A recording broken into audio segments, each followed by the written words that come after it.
The Fall of the Tyrant Karen's Rebellion. An epic tale of courage, strategy, and justice. Part 1. The Seeds of Revolution. Chapter 1. The Golden Weakness. The morning sun cast long shadows across the cobblestone marketplace, but its warmth couldn't penetrate the chill of despair that had settled over the kingdom. Karen pressed himself deeper into the shadows between two merchant stalls, his weathered cloak blending seamlessly with the darkness.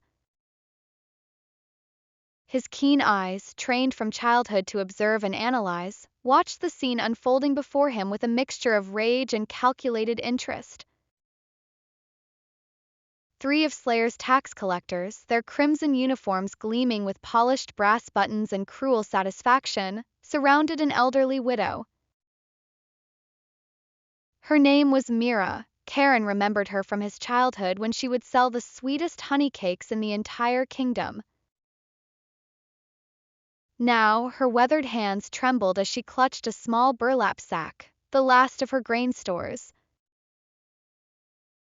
"Please, my lords," Myra's voice cracked like autumn leaves. "This is all I have left. My grandson."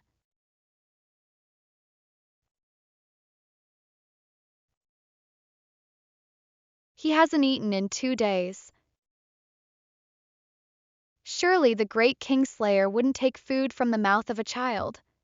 The lead collector, a mountain of a man with scars crisscrossing his face like a roadmap of violence, snatched the sack with such force that Mira stumbled backward.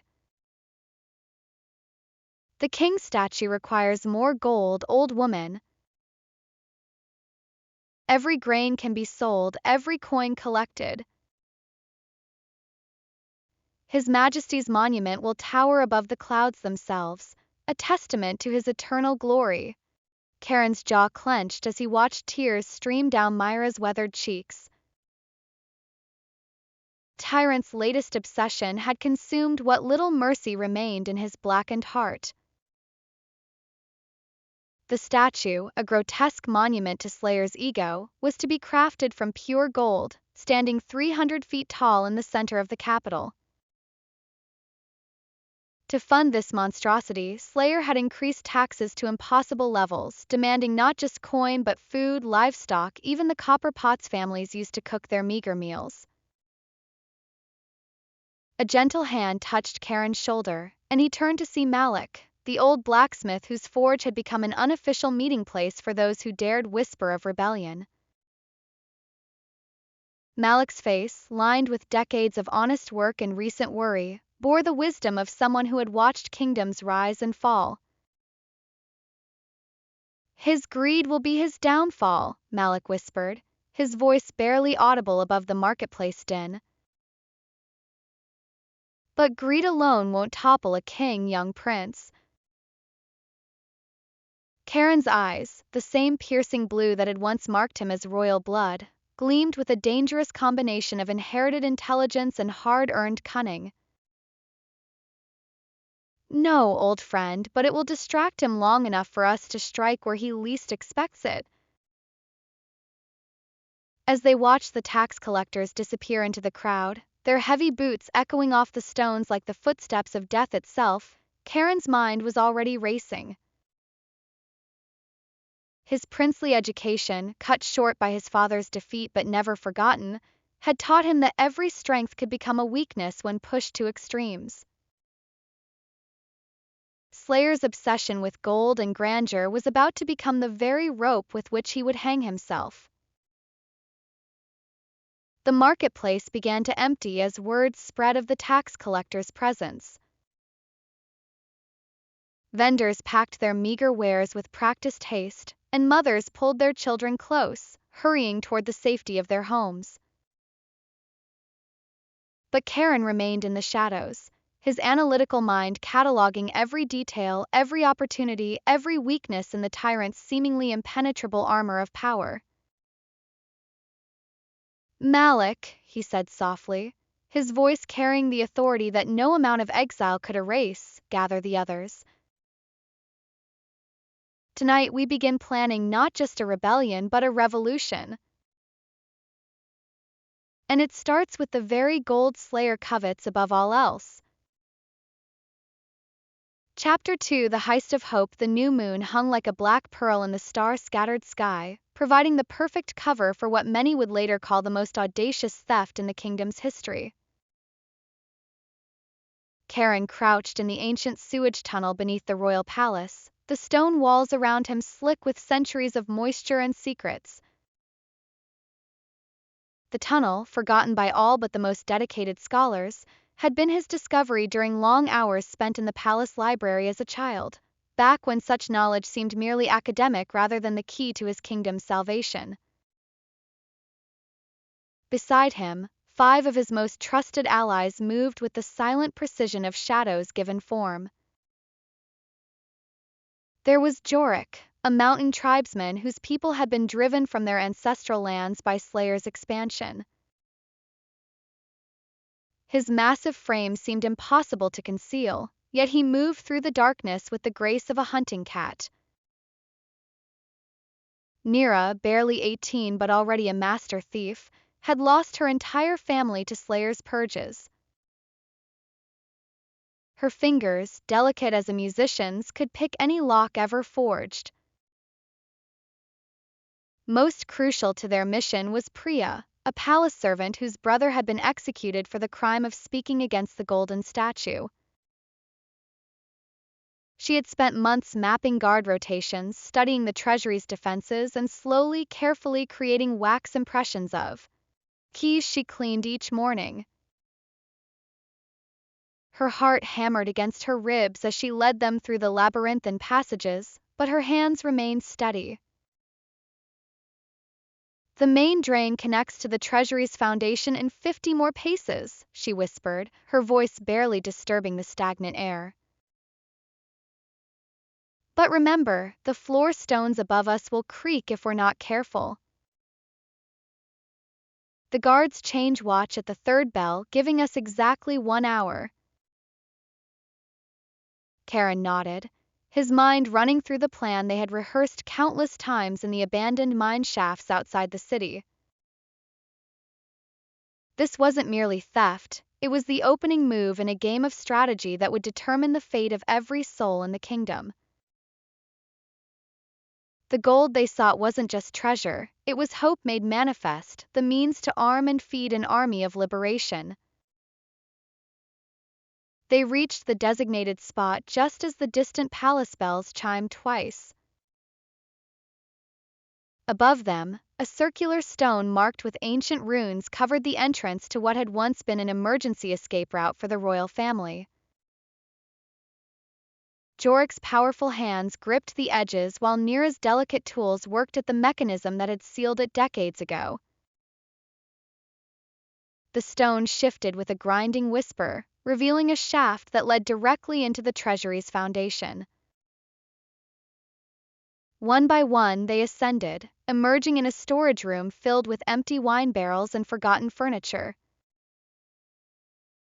Priya's intelligence had been perfect. The room was unguarded, considered too insignificant for Slayer's paranoid attention. Treasury itself lay beyond a door of solid oak reinforced with iron bands. But Priya's months of careful observation had provided them with more than just keys. She knew that the guards, bored by years of routine, often dozed during the quiet hours before dawn. She knew that the lock mechanism, though complex, had a particular quirk, a slight catch that required the key to be turned counterclockwise first, then clockwise. As Nira worked her magic on the lock, Karen's eyes swept the corridor beyond, watching for any sign of movement. His princely training in strategy and observation served him well now, every sense heightened to supernatural awareness. The soft click of tumblers falling into place sounded like thunder in the silence. The treasury door swung open, revealing a sight that would have taken the breath from lesser men. Mountains of gold coins rose like metallic dunes, their surfaces gleaming in the moonlight that streamed through high windows. Precious gems sparkled like captured stars, and artifacts of incredible value lined the walls. This was the accumulated wealth of generations, now hoarded by a tyrant for his own glorification. But Karen and his team had not come merely to steal. They had come to execute the most crucial part of their plan, a deception that would buy them precious time. From their packs, they withdrew hundreds of clay bricks, each one painted with gold leaf and crafted by Malik's skilled hands to perfectly match the weight and appearance of genuine gold bars. Working with practiced efficiency, they began the great substitution. Real gold disappeared into specially designed packs that distributed weight evenly across their bodies. False gold took its place, arranged with such precision that even a careful observer would need to handle the bars directly to detect the deception. Jorik, despite his size, proved surprisingly gentle as he maneuvered the heavy packs. "How long do you think before they discover the switch?" he whispered. "Slayer inspects his treasure personally once each month," Priya replied, sweat beading on her forehead despite the cool air. "If we're fortunate, we have 3 weeks. If not..."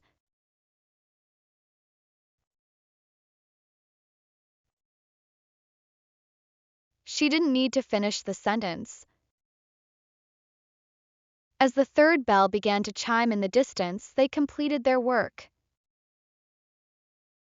30 packs of genuine gold, each containing enough wealth to equip and feed 100 fighters, were ready for transport. The false treasury looked identical to the real one, a masterpiece of deception that would have made the greatest stage magicians weep with envy. Their escape proved even more challenging than their entry. The weight of the gold made movement through the tunnels treacherous, and every sound seemed amplified in the darkness. But their planning held true. By the time the 4th bell chimed, they had emerged from the sewage tunnels into the pre-dawn darkness of the lower city. Waiting for them were 30 wagons, each driven by trusted allies from the tribal communities that had suffered most under Slayer's rule. The wagons themselves were works of art, appearing to carry nothing more valuable than grain and vegetables, but equipped with hidden compartments that could conceal their precious cargo from even the most thorough inspection. As the first hints of dawn painted the eastern sky, the wagons began their journey toward the mountain passes. Each would take a different route, following paths known only to the tribal guides who had traveled these lands for generations. By sunset, the gold would be distributed among trusted chiefs and resistance leaders, transformed from a tyrant's hoard into the foundation of a people's army. Karen stood on a hill overlooking the city as the last wagon disappeared into the morning mist. Beside him, Malik placed a weathered hand on his shoulder. "The die is cast, young prince," the blacksmith said. "There's no turning back now." Karen's eyes, fixed on the palace where his father remained imprisoned, burned with quiet determination. "There was never any turning back, old friend. From the moment Slayer chose tyranny over justice, this day became inevitable. Now we simply ensure that when it arrives, we're ready." Part 2, The Web of Deception, Chapter 3, The Phantom Enemy. 3 days after the great heist, Ravi the merchant sat in the Prancing Pony Tavern, his silver tongue weaving tales that would reshape the very fabric of the kingdom's fate. Ravi had been Karen's friend since childhood, the son of a court merchant who had often played with the young prince in the palace gardens. Now, his legitimate business as a traveling trader provided the perfect cover for spreading the most dangerous weapon in any rebellion's arsenal: information. The tavern buzzed with the usual evening crowd, farmers seeking respite from their labors, craftsmen drowning their sorrows in ale, and soldiers from Slayer's army trying to forget the increasingly desperate orders they were forced to carry out. The air was thick with pipe smoke and the smell of roasted meat, creating an atmosphere of false comfort that made people's tongues loose and their ears eager for news from the outside world. "You haven't heard?" Ravi said, his voice pitched perfectly to carry to nearby tables while seeming like a private conversation with the tavern keeper. "The northern warlord Grimjaw has been seen massing troops in the frozen peaks. They say his army numbers 10,000 strong, all of them veterans of the Ice Wars." The tavern keeper, a portly man named Baron whose loyalty could be bought with nothing more than a good story and a generous tip, leaned forward with wide eyes. "Grimjaw? But he's been quiet for years. What could have stirred him from his mountain fortress?" Ravi took a long sip of his ale, letting the silence build tension like a master storyteller. Around them, conversations had begun to quiet as ears strained to catch his words. "Gold," he whispered, but loudly enough for half the tavern to hear. "Word has reached the northern territories about Kingslayer's legendary treasure hoard. They say Grimjaw himself declared that such wealth belongs in the hands of a true warrior, not a southern weakling who hides behind palace walls."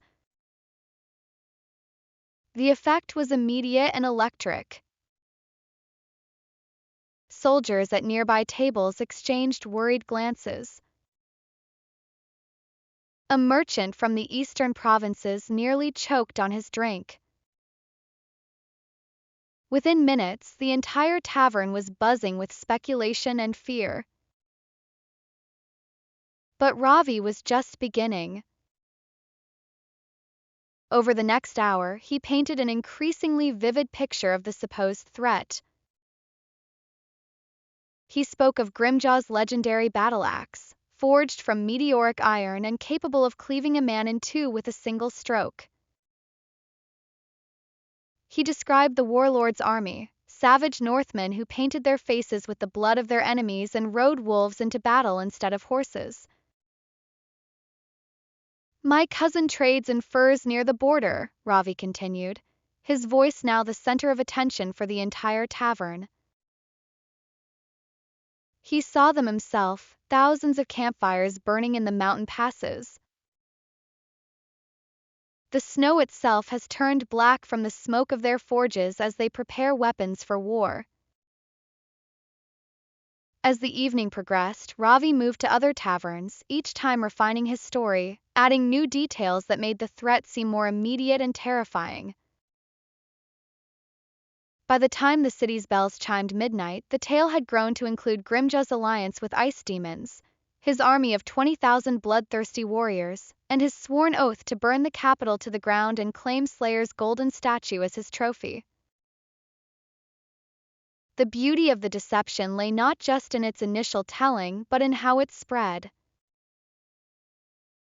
Each person who heard the story added their own embellishments, their own fears and prejudices, shaping the tale until it became a living thing that fed on the kingdom's anxiety.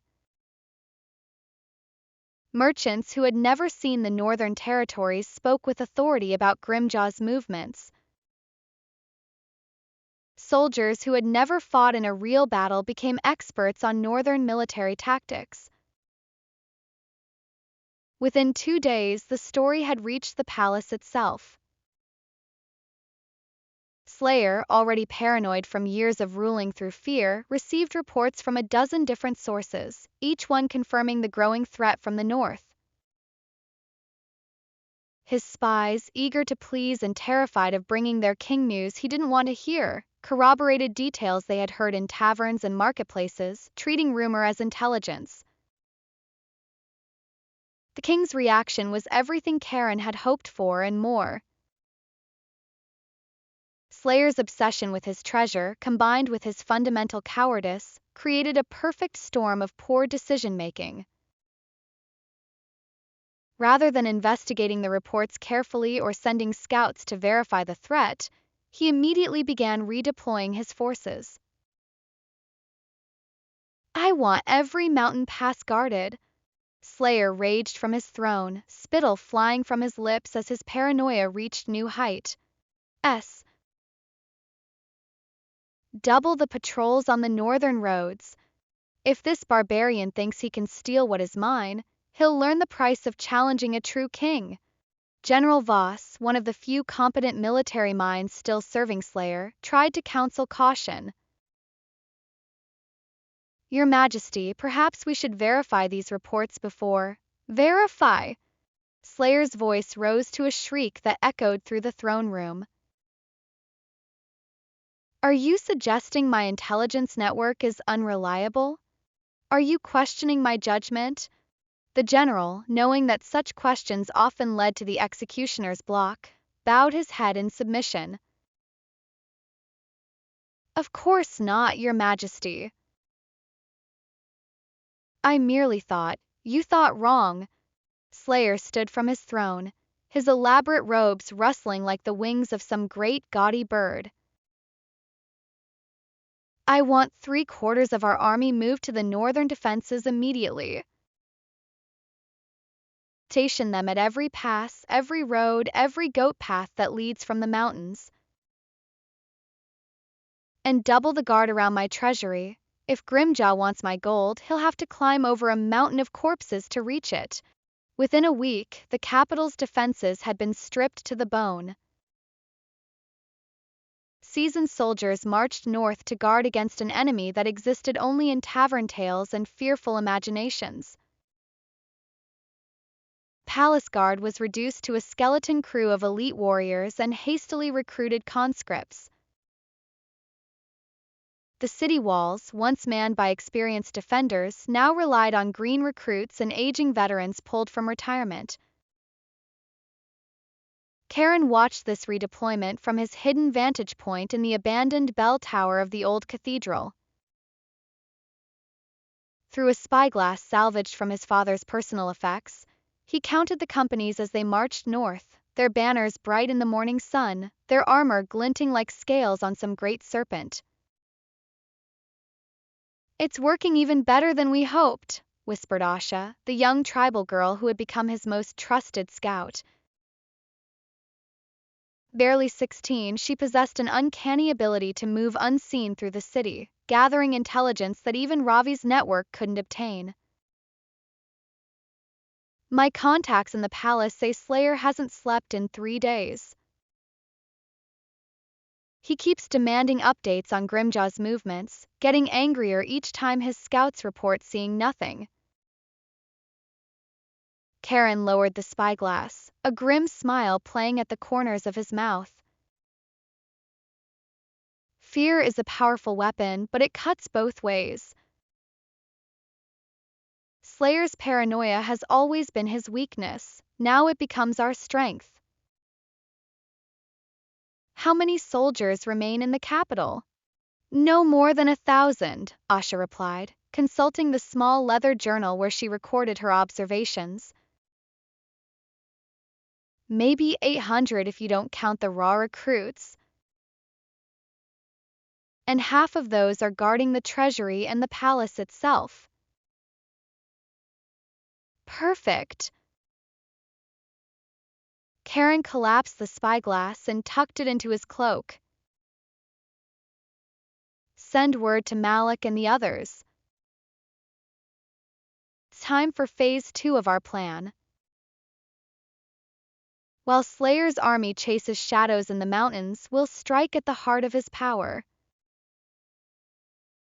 As they prepared to leave the bell tower, Asha paused, her young face troubled. Karen, what happens when Slayer realizes there is no northern army? When his scouts finally report that the threat was false?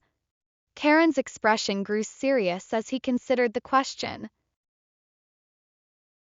By then, little sister, it won't matter. 'Cause the real threat, the one he should have been watching for, will have already struck. sometimes the greatest victory comes not from being stronger than your enemy but from being smarter. And Slayer, for all his cruelty and power, has never been particularly intelligent. They descended the winding stairs of the bell tower, their footsteps echoing in the darkness like the countdown to a tyrant's doom. Above them the bells remained silent, but soon they would ring again, not to mark the hours of oppression but to herald the dawn of liberation. Chapter 4: The Great Liberation. The night of the great prison break arrived with a storm that seemed sent by the gods themselves. Thunder rolled across the capital like the drums of war, and lightning split the sky with fingers of silver fire. Rain hammered the cobblestones and turned the streets into rivers of mud, driving even the most dedicated guards to seek shelter wherever they could find it. In the depths of the palace dungeons, Karen's father sat in his cell, his once powerful frame reduced by months of captivity but his spirit unbroken. King Aldrich had been a just ruler, beloved by his people and respected even by his enemies.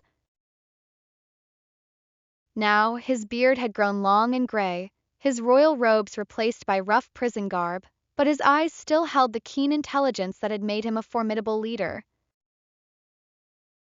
He was not alone in his suffering.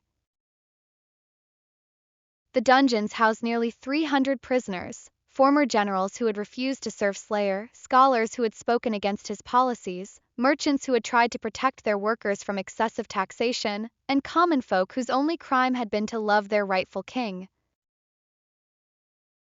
Each cell told a story of resistance crushed but not destroyed, of hope deferred but never abandoned. Above ground, Karen's carefully orchestrated plan was already in motion. Amara, the herbalist whose knowledge of plants and potions had made her invaluable to the resistance, had spent weeks infiltrating the palace kitchens. Disguised as a simple cook's assistant, she had gained access to the guards' quarters and, more importantly, to their evening meal. The sleeping powder she had prepared was a masterwork of botanical alchemy, a blend of moonflower petals, ground valerian root, and the rare silver moss that grew only in the deepest caves of the eastern mountains. Powder was tasteless, odorless, and incredibly potent. A single pinch could send a grown man into a deep, dreamless sleep that would last for hours. As the storm raged outside, the night guards settled down for their traditional evening meal, a hearty stew that helped ward off the chill of the dungeon depths.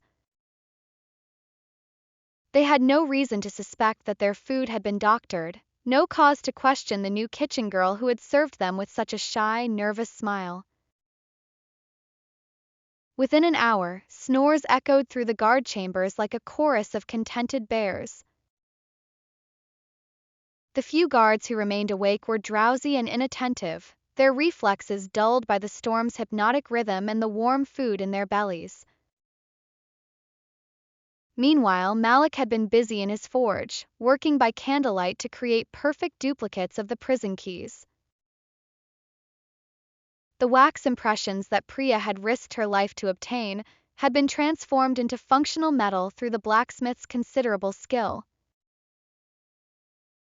Each key was tested and retested, filed and adjusted until it turned as smoothly as the original. But the keys were only part of the plan. Karen knew that even with the guards neutralized, they would need a significant distraction to mask the sounds of 300 prisoners making their escape. That distraction came in the form of carefully coordinated fires set throughout the city's grain district. Jorik and his mountain tribesmen had spent days preparing for this moment, positioning oil-soaked bundles of kindling in strategic locations.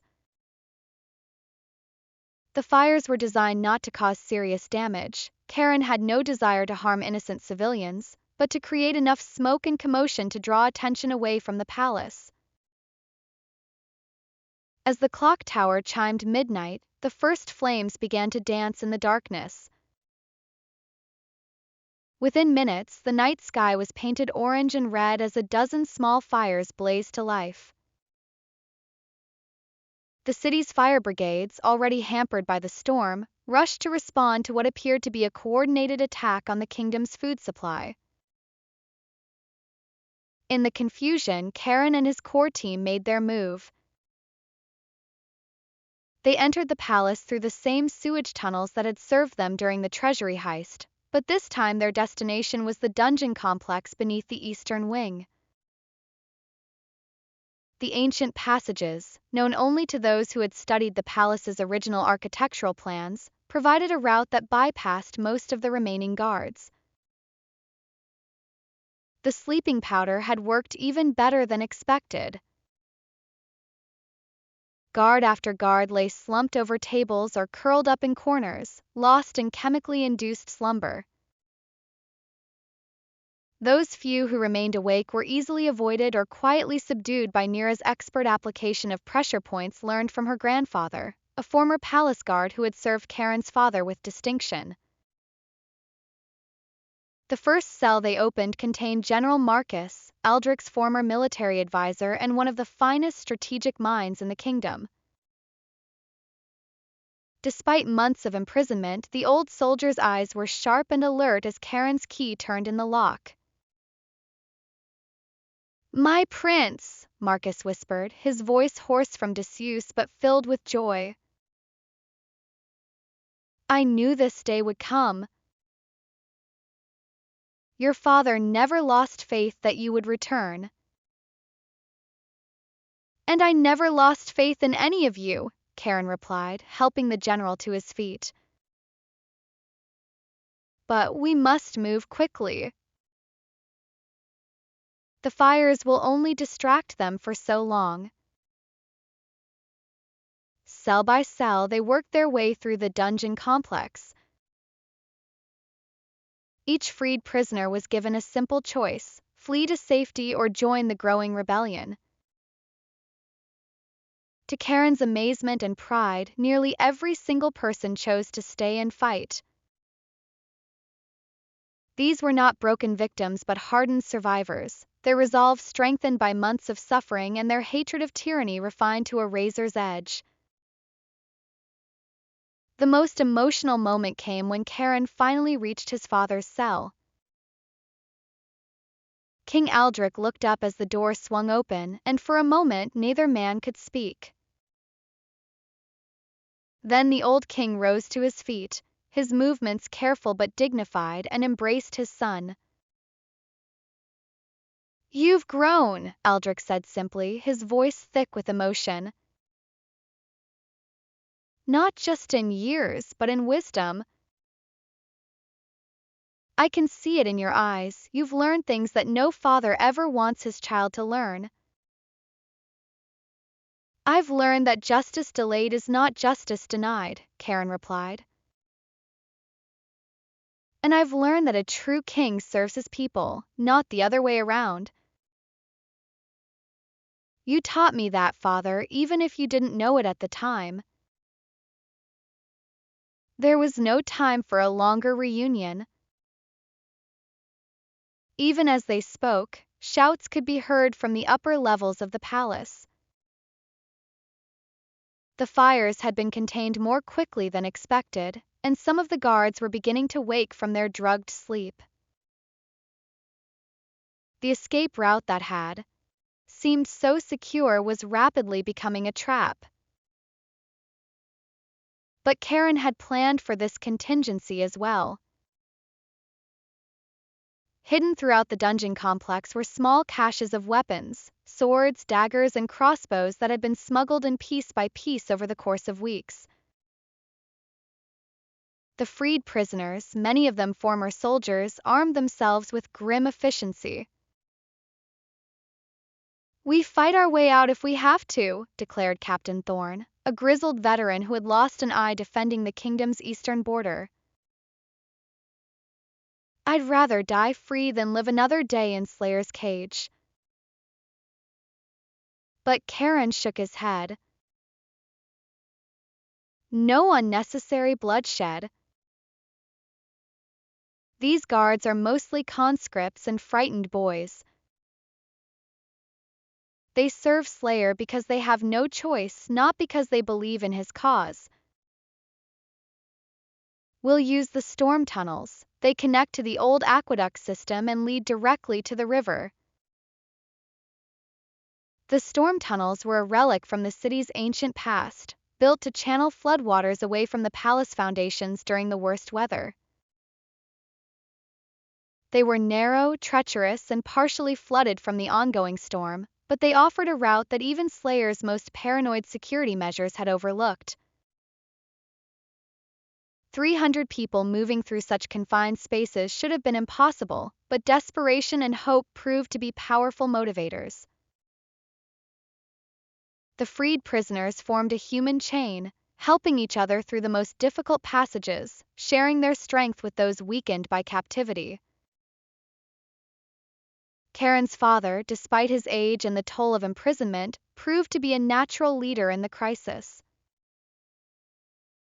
His calm voice and steady presence kept panic at bay as they navigated the flooded tunnels. When young prisoners stumbled in the darkness, he was there to catch them. When the elderly struggled with the swift-moving water, he lent them his strength. The journey through the tunnels took nearly 3 hours, but finally they emerged at the old mill on the river's edge, miles from the palace and safely beyond Slayer's immediate reach. Waiting for them were boats provided by the riverfolk, fishermen and traders who had suffered under the tyrant's taxes and were eager to aid in his downfall. As dawn broke over the kingdom, 300 liberated prisoners stood on the far shore of the river, free for the first time in months or even years. They were wet, exhausted, and many bore the scars of their captivity, but they were alive and ready to fight. Karen looked back across the water toward the palace, where alarm bells were finally beginning to ring as the guards discovered the empty cells. Smoke still rose from the grain district, and he could see tiny figures rushing about like ants from a disturbed hill. "This is only the beginning," he told the assembled crowd. "Slayer will be furious when he discovers what we've done. He'll lash out blindly and innocent people will suffer for his rage. But every tyrant's greatest weakness is his inability to distinguish between his enemies and his subjects. The more he tightens his grip, the more people will slip through his fingers to join our cause." General Marcus stepped forward, his weathered face grim but determined. "What are your orders, Your Majesty?" Karen was quiet for a moment, struck by the title he had never expected to claim under such circumstances. Then he straightened his shoulders, accepting the weight of leadership that his father's imprisonment had thrust upon him. "We disappear into the countryside," he said. "We become ghosts, shadows, whispers in the wind. We gather our strength, train our forces, and prepare for the final confrontation. But most importantly, we show the people that Slayer is not invincible. Today we proved that his dungeons cannot hold us. Tomorrow we'll prove that his crown cannot protect him." As the boats pushed off from the shore, carrying the liberated prisoners toward hidden camps in the wilderness, Karen remained behind for a moment with his father. The old king placed a hand on his son's shoulder, his eyes bright with pride and sorrow. "I'm sorry," Aldrich said quietly. "Sorry that you had to grow up so fast, sorry that the burden of kingship has fallen on you in such dark times." Karen shook his head. "Don't apologize for teaching me that some things are worth fighting for, Father. Don't apologize for showing me that true strength comes not from the crown you wear, but from the people who choose to follow you. Today, 300 people chose freedom over safety, hope over despair. That's not a burden, it's a gift. Together, father and son climbed into the last boat and pushed off into the current. Behind them, the palace bells continued to ring their feudal alarm, but ahead lay the promise of a new dawn, not just for them but for an entire kingdom ready to throw off the chains of tyranny. Part 3, The Arsenal of Innovation. Chapter 5, The Alchemist's Gift. In the hidden valley where the liberated prisoners had established their secret camp, King Aldrich sat by a crackling fire, his weathered hands carefully turning the pages of a leather-bound journal that had somehow survived his months of imprisonment. The book had been concealed within a false bottom of his cell's bucket, a hiding place so simple that even Slayer's thorough guards had overlooked it. "Master Chen," Aldrich murmured, his voice filled with reverence as he traced the elegant script with one finger. "I wondered what had become of his research after he disappeared." Karen looked up from the map he had been studying, his interest immediately captured. Master Chen had been a figure of legend during his childhood, the court alchemist whose knowledge of chemistry and natural philosophy had been unparalleled in the known world. The man had vanished mysteriously just before Slayer's coup, and many had assumed he had been killed or fled to distant lands. "You knew him?" Karen asked, moving closer to examine the journal. "Knew him?" Aldrich chuckled, the sound carrying both warmth and sadness. "He was my closest advisor for nearly 20 years. Chen didn't just study the natural world. He understood it in ways that seemed almost magical. This journal contains formulas and techniques that could change the course of our rebellion." The journal was a masterwork of scientific observation and practical application. Master Chen had documented hundreds of chemical compounds, their properties, their interactions, and most importantly, their potential military applications. But unlike the crude weapons of conventional warfare, Chen's innovations were subtle, designed to incapacitate rather than kill, to create confusion rather than carnage. Amara, the herbalist whose sleeping powder had made the prison break possible, leaned over Karen's shoulder to examine the pages. Her eyes widened as she read the detailed formulas, many of which built upon principles she had learned through years of studying plant-based remedies. "This is incredible," she whispered. "He's combined traditional alchemy with what he calls the science of elements. Look at this, a formula for creating intense light using shimmer stone and sulfur oil. The reaction would be bright enough to blind an enemy temporarily but cause no permanent damage." Over the next several days, Amara worked with a team of the most scientifically minded refugees to understand and adapt Chen's formulas. They had limited resources in their wilderness camp, but the surrounding forest provided many of the raw materials they needed. Shimmerstone could be found in certain cave formations, sulfur oil seeped from natural springs in the mountains, and the various plants and minerals required for other compounds grew wild throughout the region. Their first successful creation was what they came to call flash pots, small clay vessels filled with a mixture of ground shimmerstone and sulfur oil.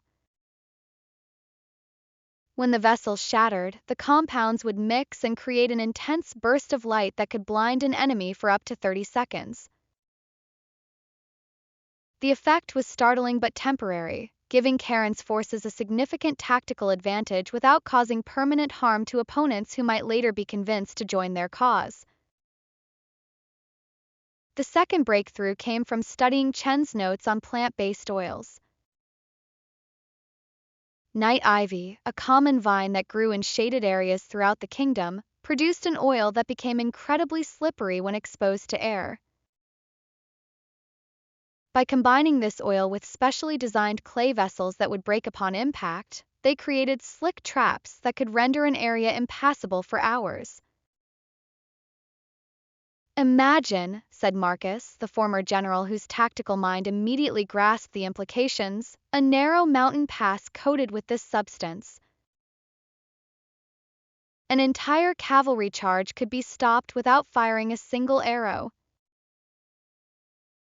But perhaps the most ingenious discovery was Chen's formula for what he called sleep smoke. By combining powdered drowsy root with slow-burning moss and a catalyst derived from certain mushrooms, they could create a smoke that would render anyone who breathed it unconscious within minutes. Unlike Amara's sleeping powder, which had to be ingested, the sleep smoke could be deployed in open areas and would affect multiple targets simultaneously. The fourth innovation built upon Chen's studies of phosphorus, a mysterious substance that ignited when exposed to sudden impact. By coating arrowheads with a mixture of phosphorus and pine resin, they created fire arrows that would burst into flame upon striking their target.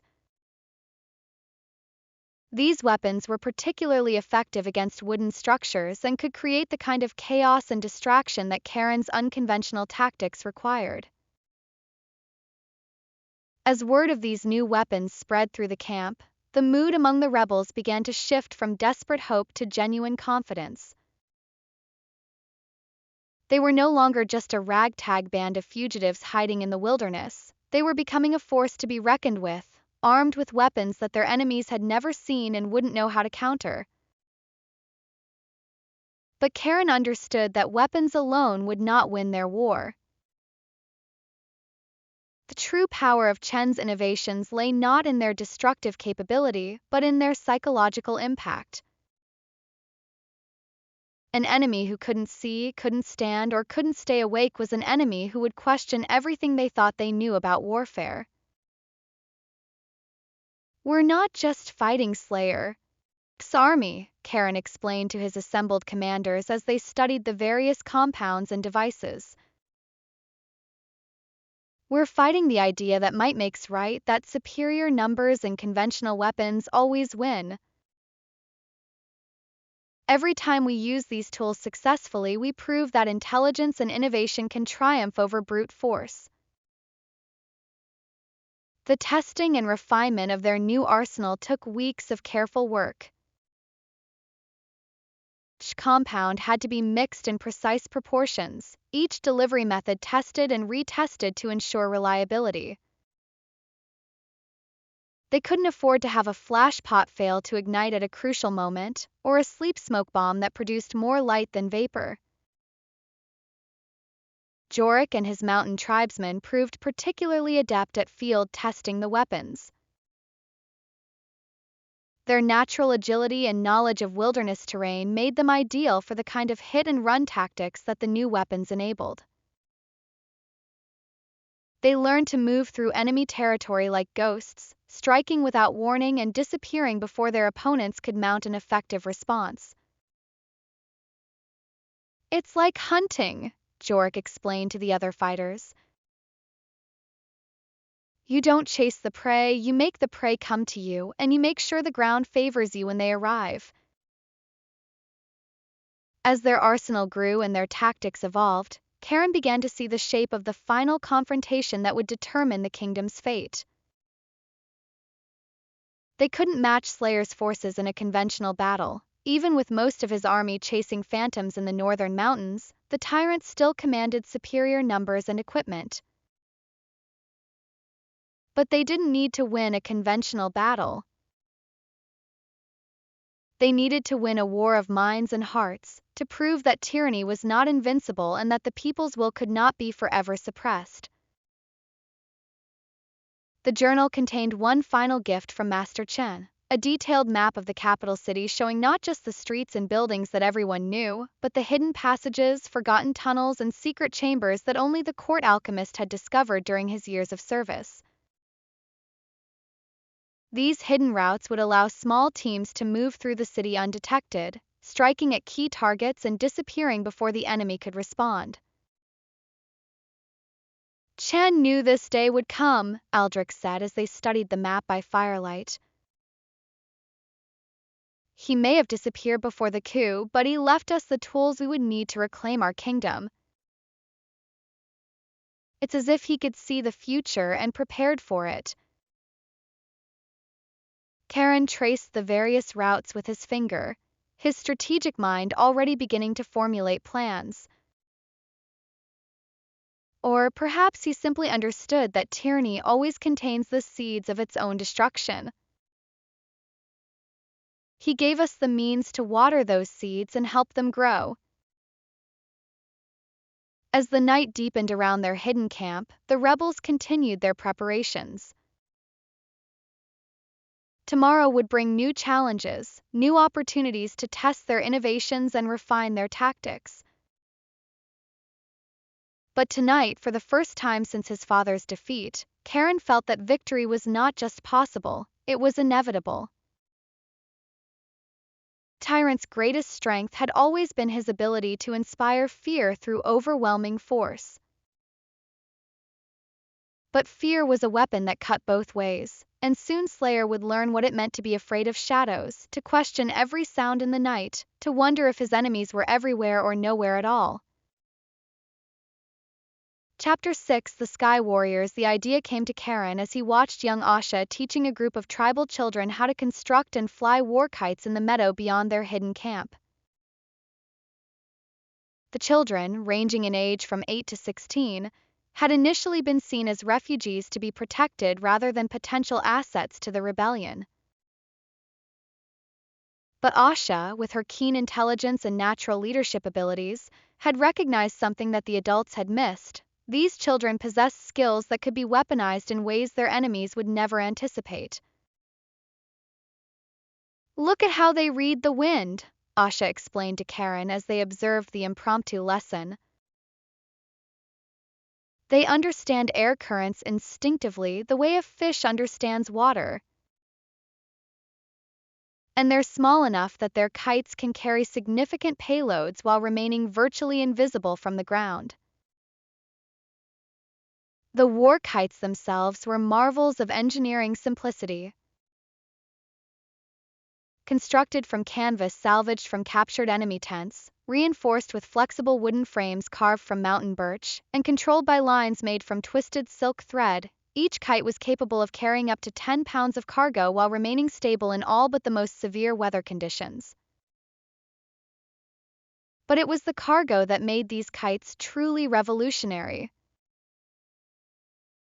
Working with the chemical compounds derived from Master Chen's journal, the children had developed a delivery system that could rain chaos down upon their enemies from an angle that no military commander had ever considered defending against. The first innovation was the tear gas vials, small glass containers filled with a mixture of ground pepper seeds, powdered mustard root, and a catalyst that would cause the mixture to become airborne when the vial shattered. A single vial could create a cloud of irritating vapor that would blind and disorient everyone within a 50-foot radius for several minutes. The beauty of it, explained Tam, a 12-year-old whose father had been a glassblower before Slayer's taxes forced him to abandon his trade, is that the vials are designed to break on impact, but only after the kite has passed over the target. We can hit them and be gone before they even realize what happened. The second type of payload was even more ingenious, laughing gas derived from fermented honey and certain mushrooms that grew in the deep forest. When released in enclosed spaces, this compound would cause uncontrollable laughter and mild euphoria, making it impossible for guards to maintain discipline or respond effectively to threats. Imagine, Asha said with a grin that made her look even younger than her 16 years, a group of elite palace guards suddenly overcome with fits of giggling. They can't fight, they can't think clearly, and they certainly can't maintain their intimidating reputation. But perhaps the most tactically significant innovation was the oil delivery system.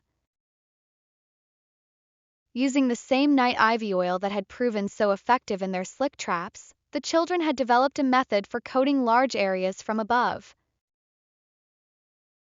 Specially designed cloth bags would rupture when they struck a surface, spreading the slippery oil across walkways, courtyards, and defensive positions. Testing phase revealed capabilities that exceeded even Karen's optimistic expectations. Children could launch their kites in complete darkness, navigating by feel and instinct to deliver their payloads with remarkable precision. They could coordinate multiple kites to strike different targets simultaneously, creating confusion and chaos across a wide area. More importantly, they had developed techniques for rapid deployment and recovery. A team of 6 children could launch a dozen kites, complete their mission, and recover their equipment in less than 30 minutes. By the time enemy forces realized they were under attack from above, the Sky Warriors would have vanished into the night, leaving only the effects of their chemical weapons as evidence of their presence. "The wind is our ally," Asha declared during one of their training sessions, her young voice carrying an authority that would have been impressive in a seasoned military commander. Slayer's men look for armies at their gates, cavalry on their flanks, siege engines on their walls. They never look up, never consider that the sky itself might be turned against them. The children's natural enthusiasm for their new role was infectious, but Karen was careful to ensure they understood the serious nature of their mission. These were not games they were playing. Lives would depend on their skill and courage when the time came for the final assault. "You are not soldiers," he told them during one of their evening gatherings around the campfire. "You are something more dangerous than soldiers. You are the unexpected, the impossible, the weapon that our enemies cannot prepare for because they cannot imagine it exists." The training intensified as the rebellion's plans took shape. The children learned to read weather patterns with the skill of experienced sailors, understanding how wind speed and direction would affect their kite's performance. They practiced flying in formation, coordinating their movements so that multiple payloads could be delivered simultaneously for maximum effect. They also learned the art of stealth, understanding that their greatest protection lay in remaining unseen and unheard. Asha taught them techniques for moving silently through various types of terrain, for camouflaging their equipment, and for communicating through hand signals when verbal communication might give away their position. The psychological aspect of their training was equally important. These children would be operating behind enemy lines, often alone or in small groups, carrying out missions that could determine the fate of the entire rebellion. They needed to understand not just the technical aspects of their role but the mental discipline required to remain calm under pressure. "Fear is natural," Karen explained during one of their strategy sessions. "Even the bravest warriors feel fear before battle." The difference between a hero and a coward is not the absence of fear but the ability to act in spite of it.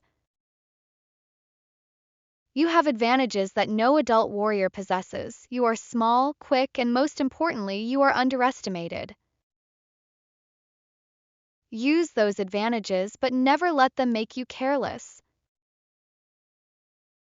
As their skills developed, the children began to see themselves not as refugees or victims, but as an elite force with capabilities that no conventional army could match.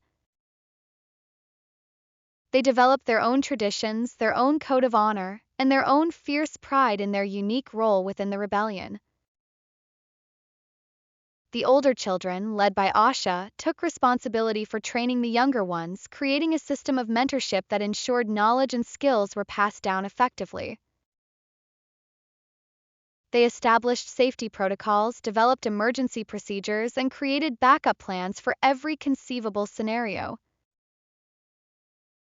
"We are the eyes of the rebellion," Asha told her young charges. "We see what others cannot see, we go where others cannot go, and we strike where others cannot strike. But we are also its conscience, we use only the force necessary to achieve our objectives, and we never forget that even our enemies are human beings with families and fears of their own." The equipment they developed became increasingly sophisticated as their understanding of aerial tactics evolved. They created specialized harnesses that allowed them to control multiple kites simultaneously, weather-resistant containers that could protect sensitive chemical compounds during flight, and recovery systems that could retrieve valuable equipment even after a mission had gone wrong. By the time Karen was ready to begin the final phase of his campaign against Slayer, the Sky Warriors had become one of his most valuable assets.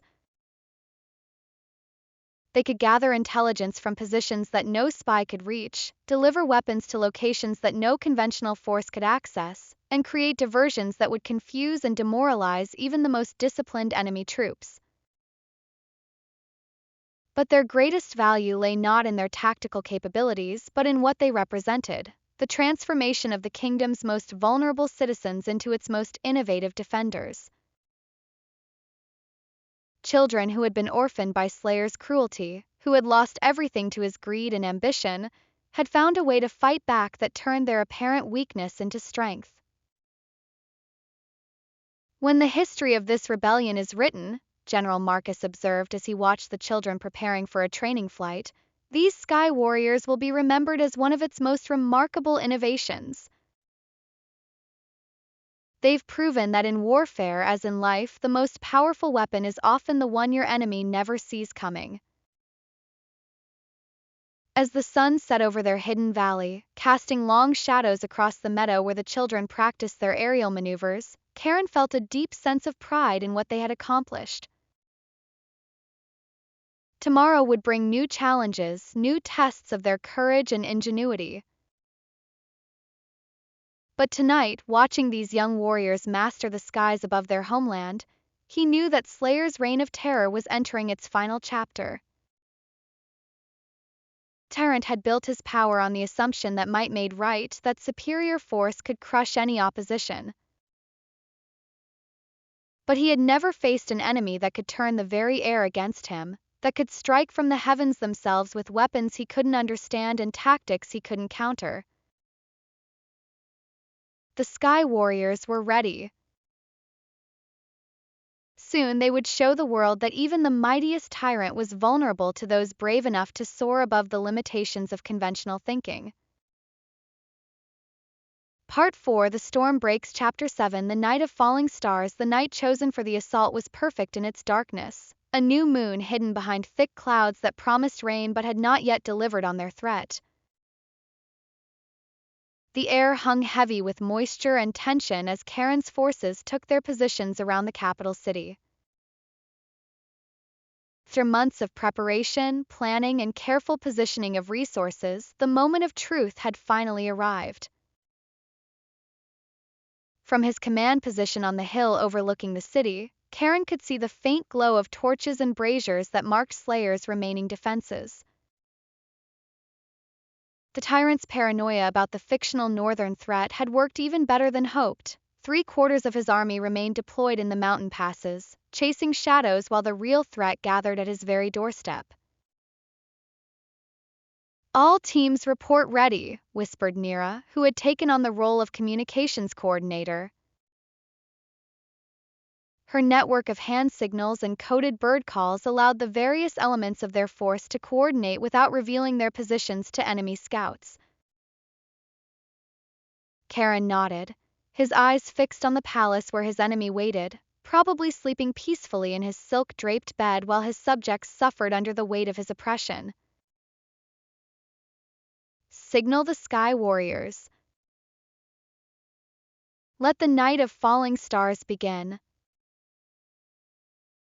High above the city, invisible against the dark clouds, Asha and her team of young aerial specialists prepared for the most important mission of their lives.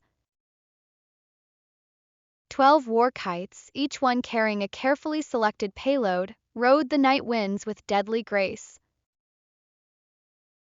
Children controlling them had trained for this moment until their movements were as natural as breathing, until they could navigate by instinct alone. The first wave of kites carried tear gas vials, designed to create chaos and confusion among the palace guards. As the kites passed over their targets, the vials dropped with precision that would have impressed the most skilled artillery commanders. Glass shattered against stone, and within moments, clouds of irritating vapor began to rise from guard posts, watchtowers, and patrol routes. The effect was immediate and devastating. Guards who had been alert and ready for conventional attack suddenly found themselves blinded and gasping, their eyes streaming with tears, their throats burning with each breath. Discipline collapsed as soldiers stumbled about, trying to escape the invisible assault that seemed to come from nowhere. "What in the seven hells is happening?" shouted Captain Vex, the commander of the palace guard, as he emerged from his quarters to find his men in complete disarray. His own eyes began to water as he breathed the contaminated air, and he had to grab a wall for support as his vision blurred. But the tear gas was only the beginning.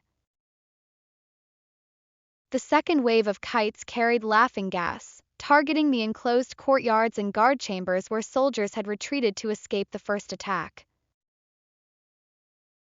The fermented honey compound worked even faster than the tear gas, and soon the sounds of uncontrollable laughter began to echo through the night.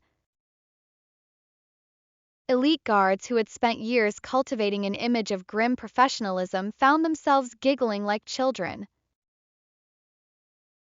Sergeants who had terrorized recruits with their harsh discipline collapsed in fits of mirth, unable to give coherent orders.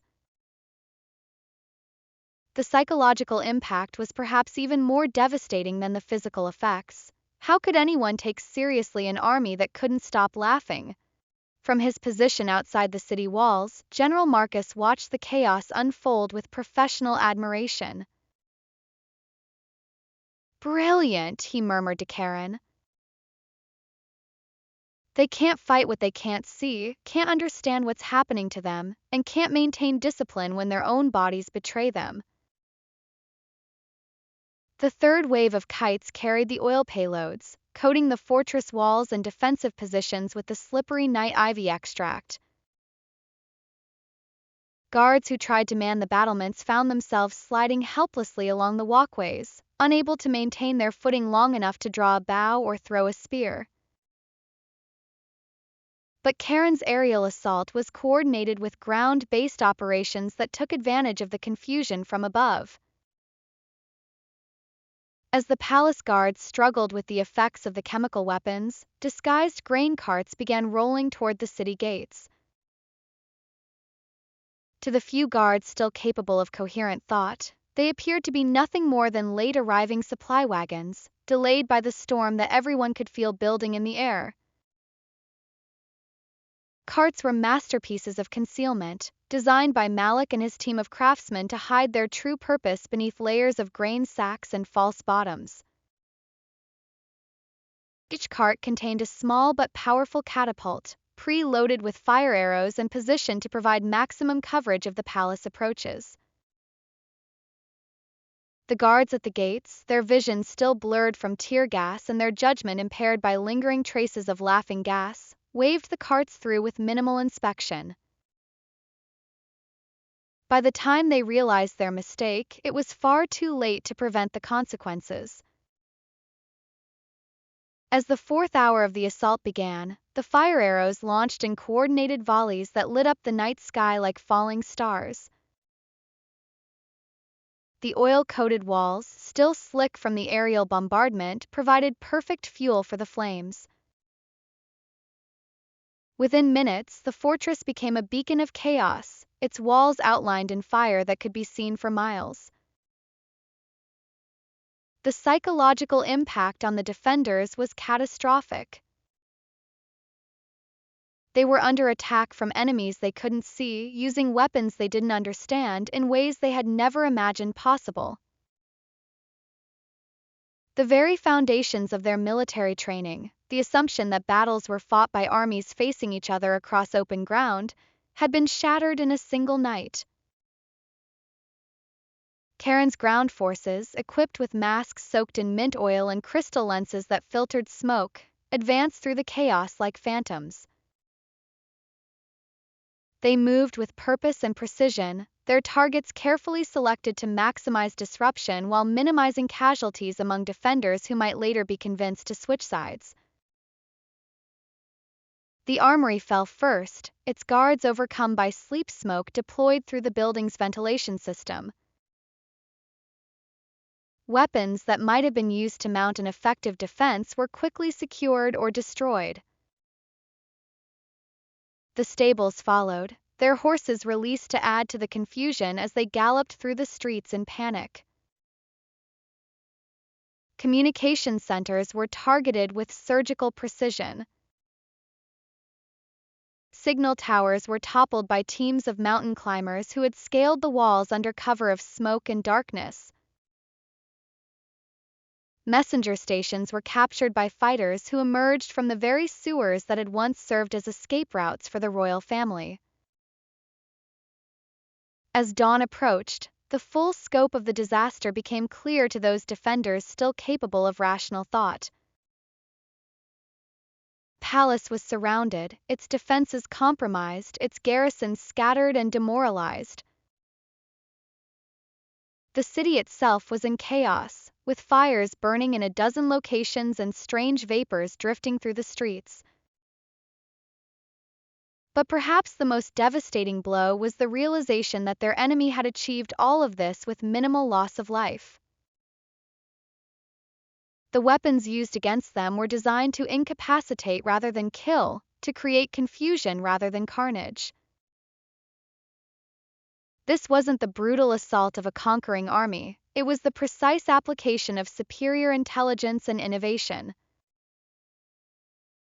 Captain Vex, his eyes still red from tear gas exposure, managed to reach the palace's main communication tower just as the sun crested the horizon. What he saw from that vantage point filled him with despair that went beyond mere military defeat. The city below was not burning. The fires had been carefully controlled to create maximum visual impact with minimum actual damage. The streets were not filled with corpses, most of the casualties were unconscious rather than dead. This was not the work of bloodthirsty rebels seeking revenge, but of disciplined forces fighting for a cause they believed in. "Sir," gasped a young messenger who had managed to reach the tower despite the chaos below, "Kingslayer demands a full report. He wants to know when our reinforcements will arrive to drive off the attackers." Vex looked at the boy with something approaching pity. How could he explain that there were no reinforcements coming? That most of their army was hundreds of miles away, chasing an enemy that existed only in tavern tales? That the real enemy had been here all along, planning and preparing while they looked in all the wrong directions? "Tell His Majesty," Vex said slowly, his voice heavy with the weight of defeat, "that we are not under attack by an army. We are under attack by the future itself, and we are not prepared for it." As the morning light revealed the full extent of the night's events, Karen stood among his victorious forces, surveying the city that would soon be free. The palace still flew Slayer's banner, but it was a hollow symbol now. The tyrant's power had been broken not by superior force but by superior thinking. "Phase 1 is complete," he announced to his assembled commanders. "Now we prepare for Phase 2. Slayer will not surrender easily, and his desperation will make him dangerous. But we have proven tonight that tyranny, no matter how well armed or well defended, cannot stand against the united will of a free people. The night of falling stars was over, but its effects would echo through history. In a single coordinated assault, Karen's forces had demonstrated that the age of conventional warfare was ending, replaced by something more subtle, more intelligent, and ultimately more humane. The tyrant's fortress still stood, but it stood empty of hope, empty of the fear that had once made it impregnable. Soon, very soon, it would stand empty of its master as well. Chapter 8: The Gorge of Greed. The news reached Slayer as he paced frantically through his private chambers, his silk robes disheveled and his crown sitting askew on his sweat-dampened hair. The reports from the palace were contradictory and confusing. His forces had been attacked by invisible enemies using impossible weapons, his defenses had crumbled without a proper battle being fought, and worst of all, his treasury had been breached by methods his guards couldn't even explain. "Your Majesty," stammered the messenger, a young soldier whose uniform still reeked of the strange vapors that had filled the palace corridors, "Captain Vex reports that the attackers have withdrawn, but our defensive capabilities have been severely compromised. He requests immediate reinforcements and..." "Reinforcements?" Slayer's voice rose to a shriek that echoed off the marble walls. "My entire army is deployed against Grimjaw's forces. There are no reinforcements to send."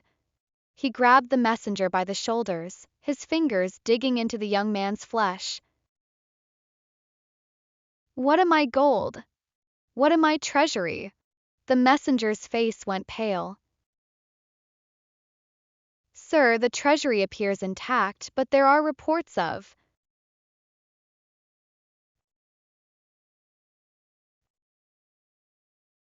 "Irregularities. The Master of Coin requests your immediate attention to verify." Slayer released the messenger so abruptly that the young man stumbled backward. King's obsession with his golden hoard had reached pathological levels over the past months, and the thought that it might have been compromised sent him into a rage that bordered on madness. He stormed through the palace corridors, his remaining guards struggling to keep pace as he made his way to the treasury. The effects of the previous night's assault were visible everywhere: scorch marks on the walls, puddles of strange-smelling liquid on the floors, and guards who still giggled occasionally despite their best efforts to maintain military bearing. Treasury doors stood open, their massive locks intact but somehow bypassed. Inside, the mountains of gold gleamed as magnificently as ever, but something felt wrong. Slayer's paranoid instincts, honed by years of ruling through fear, immediately detected the subtle differences that his guards had missed. He grabbed a gold bar from the nearest pile, hefting it in his hands. The weight felt right, the color looked correct, but when he scratched the surface with his fingernail, flakes of gold leaf came away to reveal clay beneath. "Impossible," he whispered, then louder, "impossible!" His voice echoed through the treasury as he began frantically testing bar after bar, each one revealing the same devastating truth. His legendary hoard, the foundation of his power and the symbol of his greatness, had been replaced with painted clay. The realization that he had been so thoroughly deceived, that his enemies had been operating under his very nose for weeks, or even months, sent Slayer into a fury that transcended rational thought. He began hurling the fake gold bars against the walls, screaming curses and threats that would have made demons blush. It was in this state of apoplectic rage that the second messenger arrived, bearing news that would prove to be the final thread in Karen's carefully woven trap. "Your Majesty," the messenger said, wisely keeping his distance from the raging king, I bring word from the eastern provinces. Ancient ruins have been discovered in Dead Man's Gorge, ruins filled with golden artifacts of incredible value. The local governor requests your guidance on how to proceed with the excavation. Slayer stopped mid-throw, a clay brick still clutched in his raised hand. Dead Man's Gorge was a treacherous canyon in the eastern mountains, known for its unstable terrain and the mysterious disappearances of travelers who ventured too deep into its depths. But it was also rumored to contain the lost treasures of the ancient kings, hoards that would dwarf even his stolen collection. Golden artifacts? He repeated, his voice suddenly quiet and dangerous. How much gold? What kind of artifacts? The messenger, who was actually one of Ravi's merchant contacts playing a carefully rehearsed role, described treasures that seemed almost too magnificent to believe. Golden statues taller than a man, chests filled with coins from forgotten empires, jewelry crafted by master artisans whose techniques had been lost for centuries. The governor estimates the value at 10 times your current treasury, Your Majesty, the false messenger concluded. But he warns that the site is dangerous and requests your personal guidance on how to proceed safely. Slayer's remaining advisors, those few who had not fled or been imprisoned during his recent purges, tried desperately to counsel caution. General Corrin, the most senior military officer still in the capital, stepped forward with obvious reluctance. Your Majesty, with respect, this seems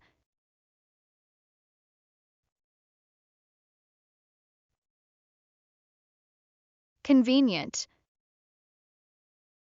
Our enemies have just demonstrated capabilities we didn't know they possessed. Perhaps this discovery is not the coincidence it appears to be.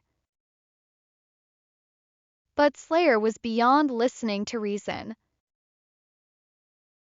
The loss of his treasury, combined with the humiliation of the previous night's defeat, had pushed him past the point where rational thought was possible. Promise of even greater wealth, of treasures that would restore his power and fund his revenge, consumed his thoughts completely.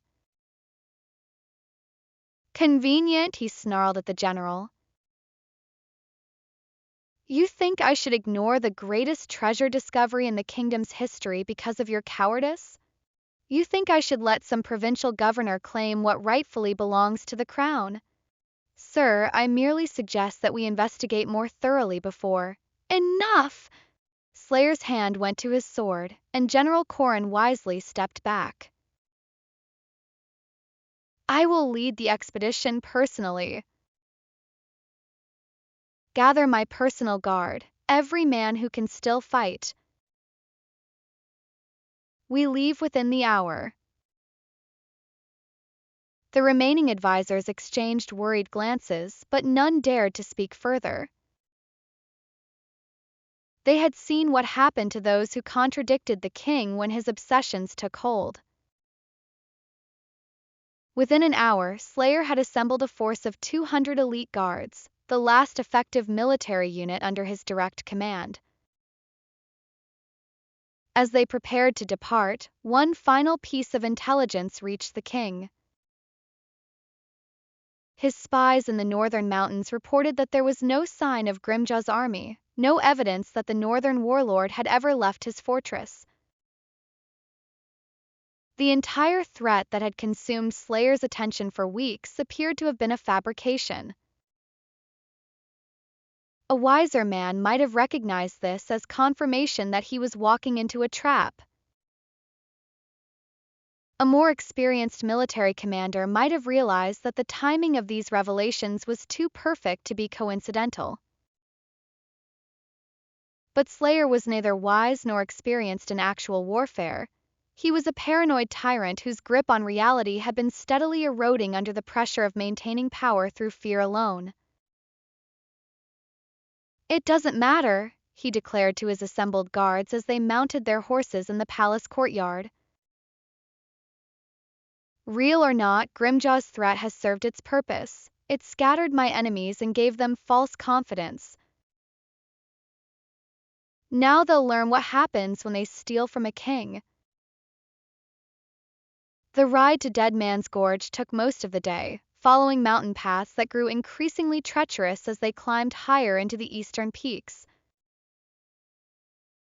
The gorge itself was a natural fortress, a narrow canyon with steep walls that rose hundreds of feet on either side, accessible only through a handful of carefully guarded passes. But as Slayer's force approached the gorge, they found no guards, no signs of the excavation that had supposedly uncovered the ancient treasures. Instead, they found evidence of recent construction: wooden bridges spanning the narrowest parts of the canyon, rope ladders providing access to cave entrances high in the cliff walls, and what appeared to be mining equipment scattered throughout the area. "Your Majesty," General Corrin said quietly, his experienced eye taking in the tactical situation, "this is a perfect killing ground. If we enter that canyon and come under attack, we'll have no room to maneuver, no way to retreat quickly." But Slayer's obsession with gold had reached the point where physical danger seemed irrelevant compared to the possibility of losing treasure to his enemies. "Then we'll move quickly," he declared. "Secure the area, find the gold, and return to the capital before anyone can mount an effective attack." The bridges looked sturdy enough to support scouts and individual soldiers, but they had been designed with deadly precision.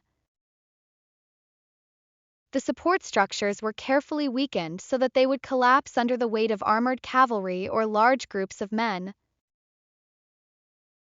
As Slayer's advance guard began crossing the first bridge, it held firm, giving no indication of the trap that awaited. But hidden in carefully concealed positions throughout the canyon, Karen's forces waited with the patience of hunters who knew their prey was walking willingly into the snare. Archers crouched in cave entrances carved into the cliff faces, their positions invisible from below. Engineers stood ready at the triggers for rock slides that had been prepared weeks in advance. Escape tunnels, dug with the help of miners who had joined the rebellion, provided safe routes for the attackers to withdraw once their work was done. As more of Slayer's force entered the gorge, the trap began to close. Tyrant himself rode near the center of the column, his crown glinting in the afternoon sunlight, his eyes scanning the canyon walls for any sign of the promised treasures. It was then that Karen appeared on the opposite cliff, his figure silhouetted against the sky like an avenging angel. His voice, trained in the projection techniques taught to princes who must address large crowds, carried clearly across the canyon. "You sought gold, Tyrant, but found only justice." The words were the signal his forces had been waiting for. The bridges collapsed with thunderous crashes, sending dozens of Slayer's guards plummeting into the rocky depths below.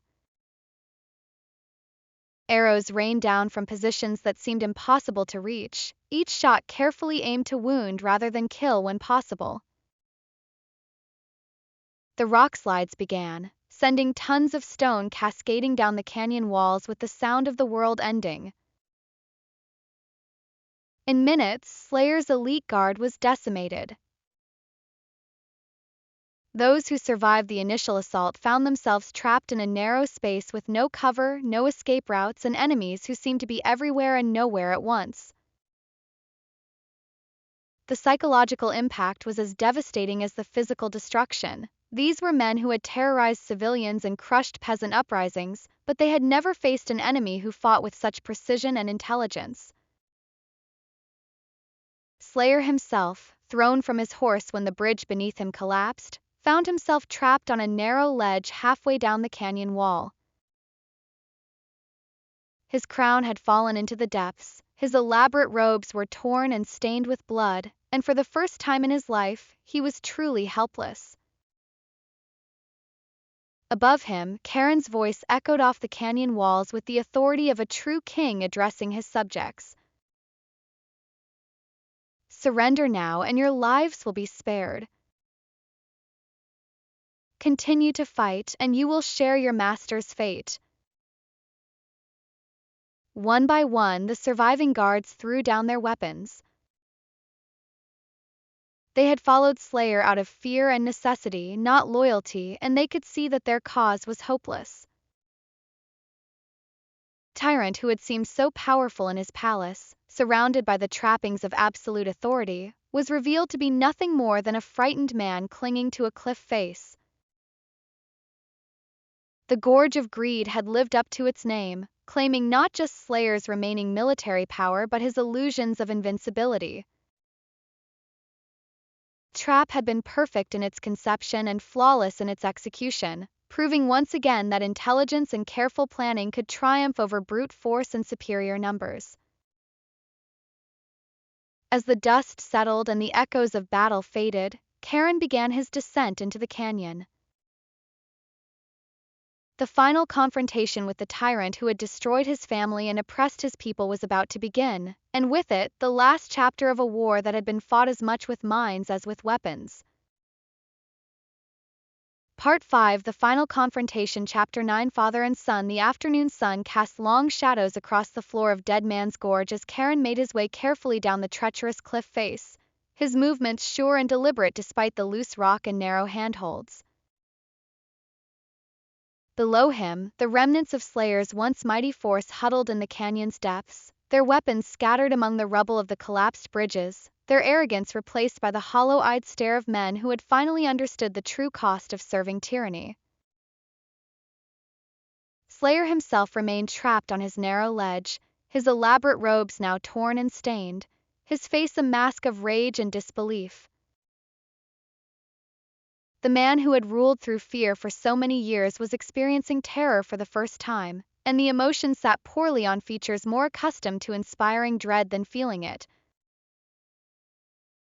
"Impossible," he muttered as Charon approached, his voice cracking with strain. "This is impossible. I am the king. I have armies, fortresses, the divine right of rule. You are nothing, a pretender, a rebel, a child playing at war." Charon paused in his descent, studying the man who had haunted his nightmares for so many months. Close, stripped of his crown and the trappings of power, Slayer looked smaller somehow, more human and therefore more pathetic. The aura of invincibility that had once surrounded him like armor had been shattered as completely as the bridges that had brought him to this place.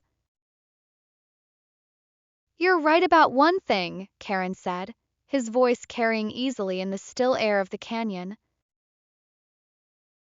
"I am playing at war. The difference is that I've been playing to win, while you've been playing to feed your own ego." But before Slayer could respond, another voice echoed from the canyon floor, a voice that Charon had not heard in months but would have recognized anywhere. "My son speaks truly, but he is too modest about his accomplishments." Charon's heart stopped as he saw a figure emerging from one of the hidden tunnels that honeycombed the canyon walls. King Aldrich, his father, stepped into the afternoon light wearing armor that Charon remembered from childhood, polished steel that had been crafted by the kingdom's finest smiths, bearing the royal crest that Slayer had tried so hard to erase from memory.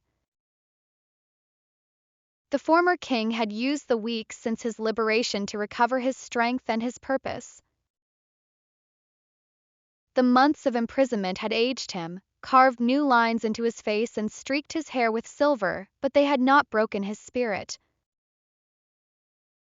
If anything, the suffering had refined him, burned away everything that was not essential and left behind a core of pure determination. "Father," Charon breathed, his carefully maintained composure cracking for the first time since the battle began. You shouldn't be here. This is dangerous, and you're still recovering from. From what? Aldrich's eyes twinkled with something that might have been amusement. From months of watching my kingdom suffer while I sat helpless in a cell? From years of wondering if my son had the strength to reclaim what was stolen from us? My boy, I have been recovering from those things since the moment you freed me, and there is only one cure for what ails me. Slayer's face had gone pale as he recognized the man he had thought safely imprisoned or dead. You, he whispered, his voice filled with a hatred so pure it seemed to poison the air around him. You should have died in that cell. You should have rotted away and been forgotten, leaving me to rule in peace. Peace!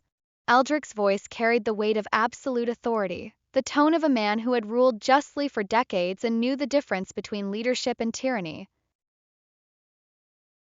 You call what you've created peace? Children starving so you can build monuments to your own vanity? Families torn apart by your paranoid purges? A kingdom bleeding from 1,000 wounds inflicted by your greed? The former king began climbing toward Slayer's ledge with movements that belied his age and recent captivity. Each step was sure and purposeful, and Karen realized that his father had been planning this confrontation just as carefully as he had planned the military campaign. You thought you broke me, Slayer, Aldrich continued, his voice growing stronger with each word. You thought that months of darkness and despair would crush my spirit and leave you free to destroy everything I had built. But you made a fundamental error in your calculations. What error? Slayer snarled, his hand moving instinctively toward where his sword should have been, only to find empty air. His weapon had been lost in the fall, leaving him defenseless against the man he had wronged so deeply. Aldrich paused in his climb, looking up at the tyrant with something that might have been pity. You assume that a king's power comes from his crown, his palace, his ability to inspire fear. But true kingship, the kind that endures beyond any single reign, comes from the love and loyalty of one's people. And you taught my son that lesson better than I ever could have. Karen watched in amazement as his father continued his ascent. The man who had once seemed invincible to his child's eyes, who had been brought low by treachery and superior force, was revealing reserves of strength that imprisonment had not touched. This was not the broken prisoner who had been liberated from Slayer's dungeons. This was the king who had earned his people's devotion through decades of just rule. Every day you kept me in that cell, Aldrich said, now close enough to Slayer's ledge that the tyrant began backing away in fear. I watched through the bars as my son grew into the man I always hoped he would become. Not because of royal blood or inherited privilege, but because he chose to stand with the oppressed against their oppressor. He chose to fight for justice rather than revenge, to build rather than destroy. Slayer's back was now pressed against the canyon wall, his eyes darting frantically for some escape route that didn't exist. You're both fools, he spat, his voice shrill with desperation. Power is the only truth that matters. Without power, justice is just a word, love is just weakness, and loyalty is just another chain to bind the strong to the weak. Then let us test that philosophy, Aldrich said quietly, drawing his sword with a motion so smooth it seemed like a natural extension of his arm. The blade caught the afternoon light and threw it back in patterns that danced across the canyon walls like captured starlight. But Slayer was not entirely helpless. From somewhere in his torn robes, he produced a dagger, a cruel, curved thing that looked more like a torture implement than a proper weapon. His skill with it was evident in the way he held it, the way he moved into a fighting stance despite his precarious position on the narrow ledge. "You want to test power against power, old man?" Slayer's voice had dropped to a whisper that somehow carried more menace than his earlier screaming. "You've been rotting in a cell while I've been honing my skills on anyone foolish enough to oppose me. Your son may have won this battle, but I'll make sure he watches his father die before I send him to join you." The duel that followed was unlike anything Karen had ever witnessed. His father, despite his age and recent imprisonment, fought with a skill and grace that spoke of decades of training and natural talent. But Slayer, for all his cruelty and madness, was genuinely dangerous with a blade. His technique was unorthodox but effective, honed by years of personal combat against opponents who had fought for their lives. The narrow ledge made the combat even more treacherous. Both men had to balance their attacks and defenses against the constant risk of falling, using the confined space as both weapon and obstacle. Slayer's dagger work was vicious and unpredictable, while Aldrich's swordplay was elegant and precise, each move flowing naturally into the next. "You were always too soft," Slayer panted as he pressed an attack that forced Aldrich back toward the edge of the ledge. "Too concerned with being loved to understand that being feared is so much more effective. Your people didn't follow you out of loyalty, they followed you because they were too weak to do otherwise." "If that were true," Aldrich replied, parrying a thrust that would have opened his throat, "then my son would never have found the allies he needed to bring you to this place. If that were true, your own guards would have fought to the death rather than surrendering the moment they saw their situation was hopeless." The psychological warfare was as intense as the physical combat. Each man was fighting not just for victory, but to prove that his entire worldview was correct. Slayer represented the philosophy that might made right, that power justified any action, that the strong had not just the ability but the obligation to dominate the weak. Aldrich embodied the opposing belief, that true strength came from service, that power was a responsibility rather than a privilege, that a ruler's worth was measured by the welfare of his subjects.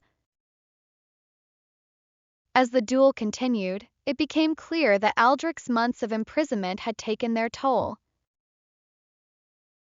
His movements, while still skilled, lacked the stamina of his younger opponent. Slayer began to press his advantage, his attacks becoming more aggressive as he sensed weakness. "Growing tired, old king?" Slayer taunted, his dagger work forcing Aldrich into an increasingly defensive posture. "All those months in my dungeon have made you soft. Soon you'll join your ancestors, and your precious son will follow you into the darkness." But Aldrich's apparent weakness was at least partially feigned, a tactical deception learned from watching his son's unconventional approach to warfare. As Slayer overextended himself in what he thought would be the killing blow, the former king's sword moved with lightning speed, not to block the attack but to redirect it. Slayer's own momentum carried him past his target and toward the edge of the ledge. For a moment, he teetered on the brink, his arms windmilling frantically as he tried to regain his balance. The dagger fell from his grasp, clattering against the rocks as it tumbled into the canyon depths. Aldrich could have let him fall. A single push, or even just an action, would have ended the threat that Slayer represented forever. But instead, the former king reached out and grabbed the tyrant's wrist, hauling him back to safety with strength that seemed to come from some inexhaustible reserve. "Why?" Slayer gasped, his face pale with the realization of how close he had come to death. "Why save me? I would have let you fall. I would have laughed as you died." Aldrich's breathing was labored from the exertion of the fight, but his voice was steady as he replied. "Because that is the difference between us. You rule through fear because you are afraid that without terror to compel obedience, people will see you for what you truly are. I rule through love because I understand that true power comes not from what you can take, but from what you choose to give." The former king stepped back, his sword still drawn but no longer threatening. "Your punishment is not death, Slayer. Death would be too easy, too quick. Your punishment is life, life spent rebuilding what you have destroyed, replanting what you have burned, healing what you have broken. You will know the labor you forced upon others, and perhaps in time you will understand what it means to serve rather than to be served." Karen, who had been watching the duel with a mixture of pride and terror, finally reached the ledge where the two men stood. His father's decision to spare Slayer was controversial. He could see in the faces of his followers that many had hoped for a more permanent solution to the tyrant's threat. But as he looked into his father's eyes, Karen understood the wisdom of mercy. Killing Slayer would have made him a martyr to those who still believed in the philosophy of might making right. Forcing him to live with the consequences of his actions, to spend his remaining years undoing the damage he had caused, was a far more fitting punishment. "Some will say you should have let him fall," Karen said quietly, his voice meant for his father's ears alone. Aldrich smiled, the expression transforming his weathered features and revealing the man who had once been beloved by an entire kingdom. "Some will say that, yes. But they will be wrong. A true king knows that justice is not revenge but restoration. We fight not to destroy our enemies but to transform them into something better than they were." As the sun began to set over Dead Man's Gorge, painting the canyon walls in shades of gold and crimson, the final battle of the rebellion came to an end.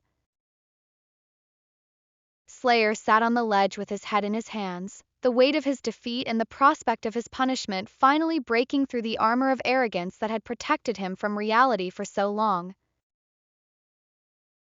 The tyrant's reign was over, but more importantly, the kingdom's healing could finally begin. Chapter 10: The Choice of Kings. The great hall of the palace had been transformed for the occasion. Where once Slayer's gaudy banners had hung, displaying his personal crest in gold thread that had cost more than most families earned in a year, now simple tapestries told the story of the kingdom's liberation.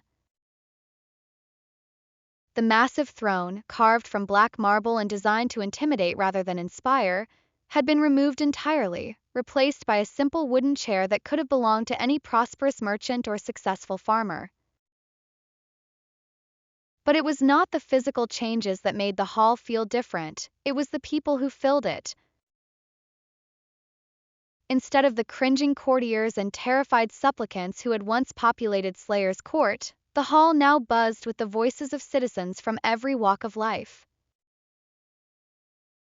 Farmers stood beside former nobles, discussing crop rotation techniques with the same intensity that had once been reserved for matters of state. Craftsmen shared their expertise with scholars, while children who had served as sky warriors in the rebellion played games with the sons and daughters of merchants and minor lords. The center of it all stood Karen, no longer the exiled prince or the rebel leader, but simply a young man who had been thrust into a position of authority by circumstances beyond his control. Crown that had once belonged to his father rested on a table nearby, but he had not yet placed it on his head. That decision, he had declared, belonged not to him alone but to the people he hoped to serve. Slayer knelt before him, no longer the terrifying tyrant who had ruled through fear, but a broken man whose elaborate robes had been replaced by the simple brown tunic of a common laborer. Transformation was so complete that many who had lived in terror of him for years barely recognized the figure who had once seemed larger than life. "The choice before us is simple," Karen announced, his voice carrying easily through the hall despite its conversational tone. "Justice or revenge? Restoration or destruction? The future or the past?" He gestured toward Slayer, who remained kneeling with his head bowed, whether in shame or calculation none could say. "This man has caused immeasurable suffering. He has stolen from the poor to feed his own vanity, murdered the innocent to protect his own power, and turned a kingdom that should have been a beacon of hope into a monument to fear and oppression." Murmurs ran through the crowd, some angry, some sorrowful, all touched by memories of losses that could never be fully healed. Karen let the sounds wash over him before continuing. "By the laws of war, by the customs of justice, by the simple desire for revenge that burns in all our hearts, he deserves death. A quick execution would satisfy our anger and ensure that he could never again threaten the peace we have fought so hard to achieve." Crowd's murmur grew louder, and Karen could see heads nodding in agreement throughout the hall. These were people who had suffered under Slayer's rule, who had lost family members to his purges, who had watched their children go hungry while he built monuments to his own glory. The desire for revenge was natural, understandable, and in many ways justified. But Karen raised his hand for silence, and the hall gradually quieted. "However," he continued, "we must ask ourselves what kind of kingdom we wish to build from the ashes of the old. Do we want to create a realm founded on the same principles that guided our enemy, that might makes right, that the strong have the authority to decide the fate of the weak, that justice is simply another word for the will of whoever holds power?" He paused, letting his words sink in before delivering the heart of his argument. "Or do we want to build something better? Something that proves that there is a difference between a king and a tyrant, between justice and revenge, between the rule of law and the law of the jungle?" From the crowd, a voice called out. It was Mira, the elderly widow whose grain had been stolen by Slayer's tax collectors on the day that had crystallized Karen's determination to act.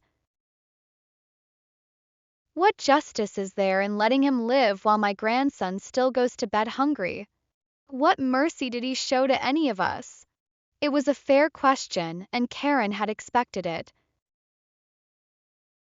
"You're right, Mira. He showed no mercy, no compassion, no understanding of the suffering he caused. But that is exactly why we must be different. If we simply kill him and move on, we prove that we are no better than he was, that we too believe that power gives us the right to decide who lives and who dies." He gestured toward the crowd, encompassing farmers and nobles, children and elders, all the diverse citizens who had come together to overthrow tyranny. "But if we choose a different path, if we force him to spend his remaining years undoing the damage he has caused, rebuilding what he destroyed, serving those he once oppressed, then we prove that our revolution was about more than just changing who sits on the throne." General Marcus, still bearing the scars of his imprisonment but standing straight and proud in his restored uniform, stepped forward. "Your Majesty," he said, using the title that Karen had not yet officially claimed. I understand the wisdom of mercy, but what guarantee do we have that he won't escape? That he won't gather supporters and attempt to reclaim his throne? Dead tyrants don't stage comebacks. It was a practical concern, and Karen nodded acknowledgement. You're absolutely right, General. Which is why his punishment will not be comfortable exile or house arrest in some distant castle. He will work, with his own hands under constant supervision, to repair the damage he has caused. Every village he burned will be rebuilt with his labor. Every field he destroyed will be replanted under his care. Every family he impoverished will receive compensation earned through his sweat. Crowds stirred with interest. This was not the gentle mercy they had expected, but something more complex, a punishment that would be both just and educational. Furthermore, Karen continued, his work will be public. Every citizen of the kingdom will be able to see the former tyrant laboring to undo his crimes. Children will grow up knowing that no one, no matter how powerful they may seem, is above the law or beyond the reach of justice. Slayer finally looked up, his face a mixture of horror and disbelief. You can't be serious, he said, his voice cracking with strain. I am a king. I have royal blood. You cannot make me labor like a...